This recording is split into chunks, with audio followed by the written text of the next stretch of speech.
आप सभी का श्री गोविंद गुरु राजकीय महाविद्यालय बांसवाड़ा के ऑफिशियल यूट्यूब चैनल में हार्दिक स्वागत और अभिनंदन है। ये वीडियो बीए थर्ड ईयर के लिए उपयोगी है।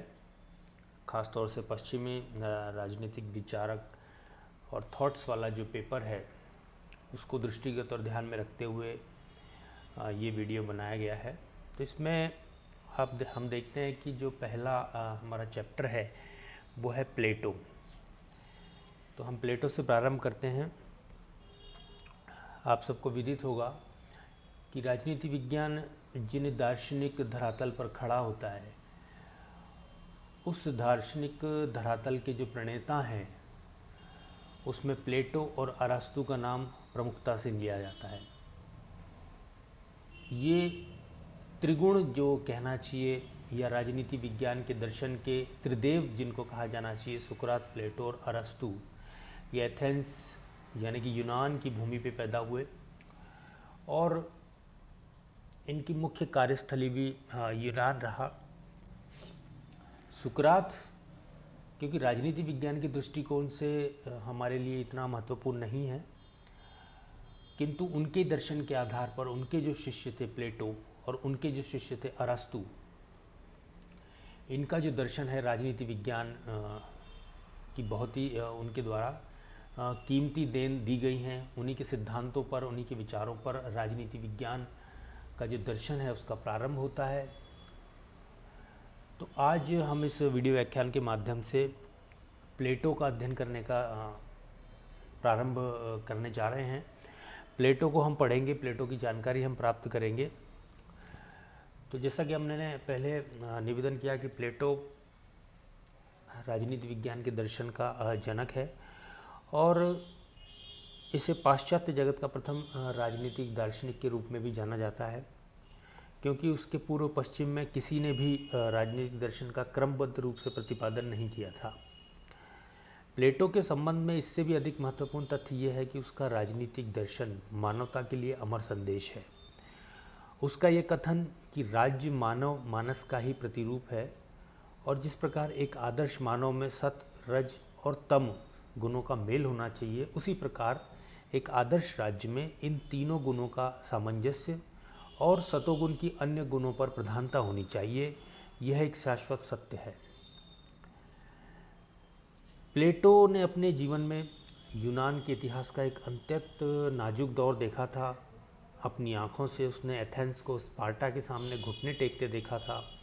अपने प्रिय गुरु और अपनी दृष्टि में विश्व के श्रेष्ठतम मानव सुकरात को विष का प्याला पीते हुए देखा था। उसने एथेंस में 30 आताताइयों का शासन और नैतिक आदर्श का पराभव भी देखा था और इन सब घटनाओं का उसके जीवन पर बहुत ही व्यापक प्रभाव पड़ा था और उसने ये निश्चय कर लिया था कि सार्वजनिक क्षेत्र की इन बुराइयों को दूर करने का वो प्रयास करेगा और इन सार्वजनिक जीवन की जो बुराइयां थी उसकी खोज और उसका समाधान उसको एक आदर्श दार्शनिक राज्य में मिला, एक आदर्श दार्शनिक राजा में मिला। और इस आदर्श राज्य की किस तरह से स्थापना की जाएगी और ऐसे आदर्श राज्य का एक आदर्श शासक का निर्माण या उसका ये कहना चाहिए कि उसका शिल्प कैसे गठित किया जाएगा, इस बात को प्लेटो ने बहुत ही गंभीरता से अपने चिंतन में, अपने मनन में, अपनी रचनाओं में प्रकाशित किया है, आलेखित किया है। प्लेटो का यह मानना था कि शासन का कार्य एक विशेष कला है और ये कला सर्वाधिक बुद्धिमान व्यक्तियों के हाथों में ही होनी चाहिए, यानी कि शासन का कार्य बुद्धिमान व्यक्तियों के द्वारा ही किया जाना चाहिए। इसी संदर्भ में शेले कहता है कि वह प्रथम और संभवतः अंतिम व्यक्ति था जिसने इस बात का प्रतिपादन किया कि राज्य पर सर्वाधिक धनवान, सर्वाधिक महत्वाकांक्षी या सर्वाधिक चालाक व्यक्तियों द्वारा नहीं वरन सर्वाधिक बुद्धिमान व्यक्तियों के द्वारा शासन किया जाना चाहिए। और ये बात बिल्कुल सत्य हमें प्रतीत होती है कि जिस राज्य का शासन अत्यंत बुद्धिमान व्यक्तियों के हाथ में हो, जो कि तर्क से प्रेरित हो, जो कि विवेक से संचालित हो, तो निश्चित रूप से ऐसे राज्य में कानून की आवश्यकता उस रूप में नहीं होती जिस रूप में उन राज्यों में होती है जहाँ पर स्वार्थकारी तत्वों के हाथ में शासन की बागडोर होती है, राज्य का संचालन होता है। तो इस बात को प्लेटो ने भली भांति आज से ईसा पूर्व 400 के आसपास समझ लिया था, और ये उनकी यही समझ आगे चल के उनको एक आदर्श राज्य की खोज तक लेकर जाती है। प्लेटो के जीवन परिचय की अगर हम बात करें तो प्लेटो का जन्म एथेंस के कुलीन परिवार में लगभग 428 ईसा पूर्व हुआ था। उसकी माता एरिस्टोन एथेंस के अंतिम सम्राट कार्डस के वंश में हुआ था, और उसकी माता एथेंस के प्रसिद्ध स्मृतिकार सोलन के घराने से थी। बचपन से उसे उच्च कुल वैभव, अद्वितीय सौंदर्य, शारीरिक स्वास्थ्य, प्रखर बुद्धि और सभी प्रकार के सौभाग्य प्राप्त हुए थे।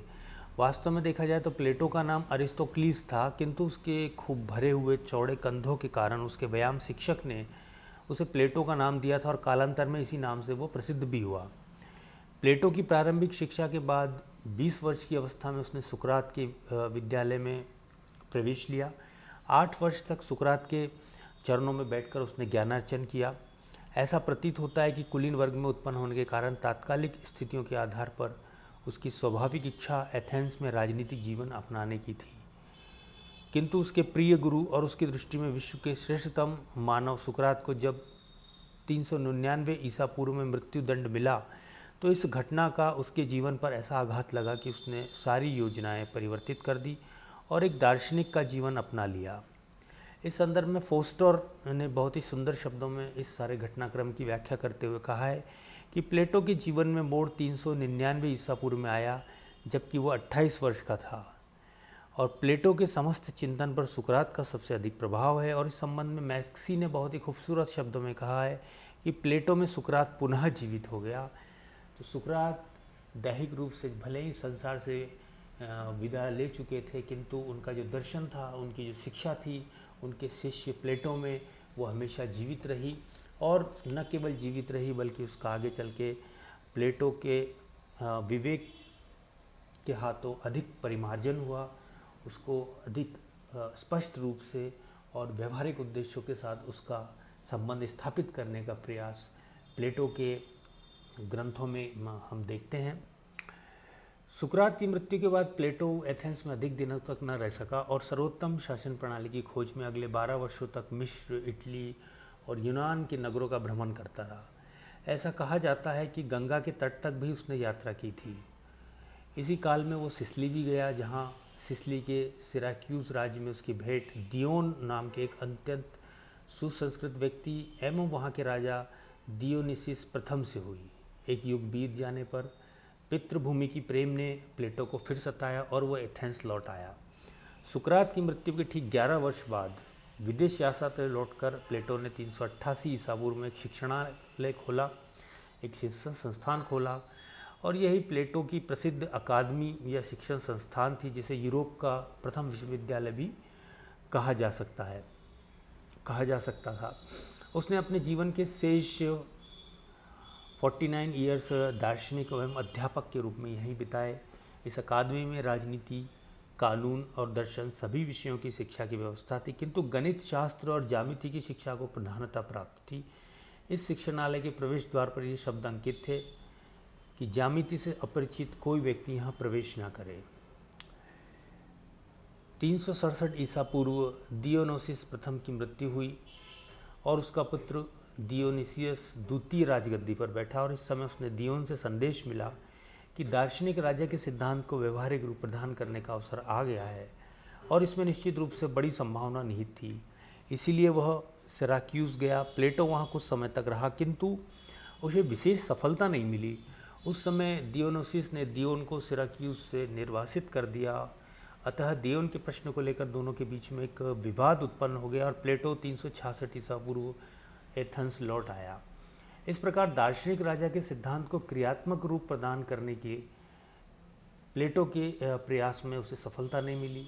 81 वर्ष की आयु में लगभग 347 ईसा पूर्व उसने अपने पीछे अरस्तु आदि सैकड़े शिष्यों को छोड़कर यह अमर दार्शनिक मृत्यु की गोद में सदा सदा के लिए सो गया।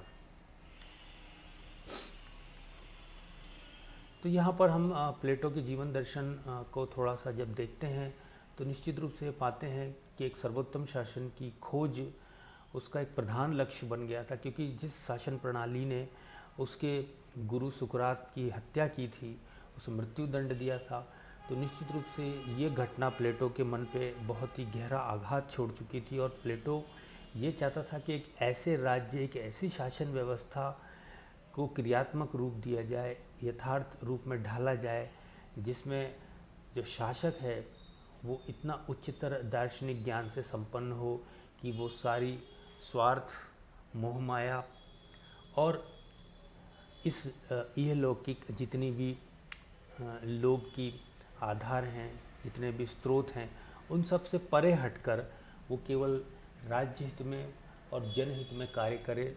ऐसे राजा का निर्माण किस माध्यम से किया जा सकता है, या किस तरह से इस तरह के दार्शनिक राजा की खोज की जा सकती है, किस तरह से उसको प्रशिक्षित किया जाता है। प्लेटो का जो सारा दर्शन है वो इन्हीं उद्देश्य के चारों ओर घूमता है, और इस उद्देश्य को ध्यान में रखकर ही प्लेटो ने अपनी न्याय व्यवस्था, अपनी शिक्षा व्यवस्था और इन सब को प्राप्त करने के लिए एक साम्यवादी सामाजिक प्रणाली की संकल्पना भी प्रस्तुत की है। जिन प्लेटो के जितने भी महत्वपूर्ण सिद्धांत हैं, ये बीए थर्ड ईयर के एक पेपर के रूप में हमें पढ़ने हैं। यूनिट फर्स्ट में प्लेटो है। अतः इस वीडियो व्याख्यान के पश्चात हम महत्वपूर्ण रूप से प्लेटो के सिद्धांतों का अवलोकन करेंगे और उस पर चर्चा और मंथन करेंगे। यहाँ पर आप देख सकते हैं कि प्लेटो की कुछ रचनाएं हमने यहाँ पर अंकित की हैं। प्लेटो ने लगभग 35 संवादों की रचना की है, और उसके संवादों को 3 भागों में विभाजित किया जा सकता है। सुकरात कालीन संवाद, इसमें सुकरात की मृत्यु से लेकर मेगारा पहुँचने तक की रचनाएँ हैं। इनमें प्रमुख है हिप्पियस माइनर, एपोलॉजी, क्रीटो, प्रोटागोरस आदि। उसके पश्चात है यात्रीकालीन संवाद। इन संवादों पर सुकरात के साथ साथ इलियाई मत का भी कुछ प्रभाव है। और इस काल के संवाद है क्लाइसिस, क्रेटिलस, जॉर्जियस इत्यादि। प्रौढ़कालीन संवाद की श्रेणी में इस काल के संवादों में विज्ञानवाद की स्थापना मुख्य विषय है, और इस काल के संवाद है सिम्पोसियन, फिलोबुरस, ट्रिमियोर्स, रिपब्लिक, फीडो इत्यादि। अब प्लेटो की जो प्रमुख विचार हैं, उसका जो दर्शन है, वो मुख्य रूप से 3 या 4 उनकी रचनाओं में निकल कर आता है।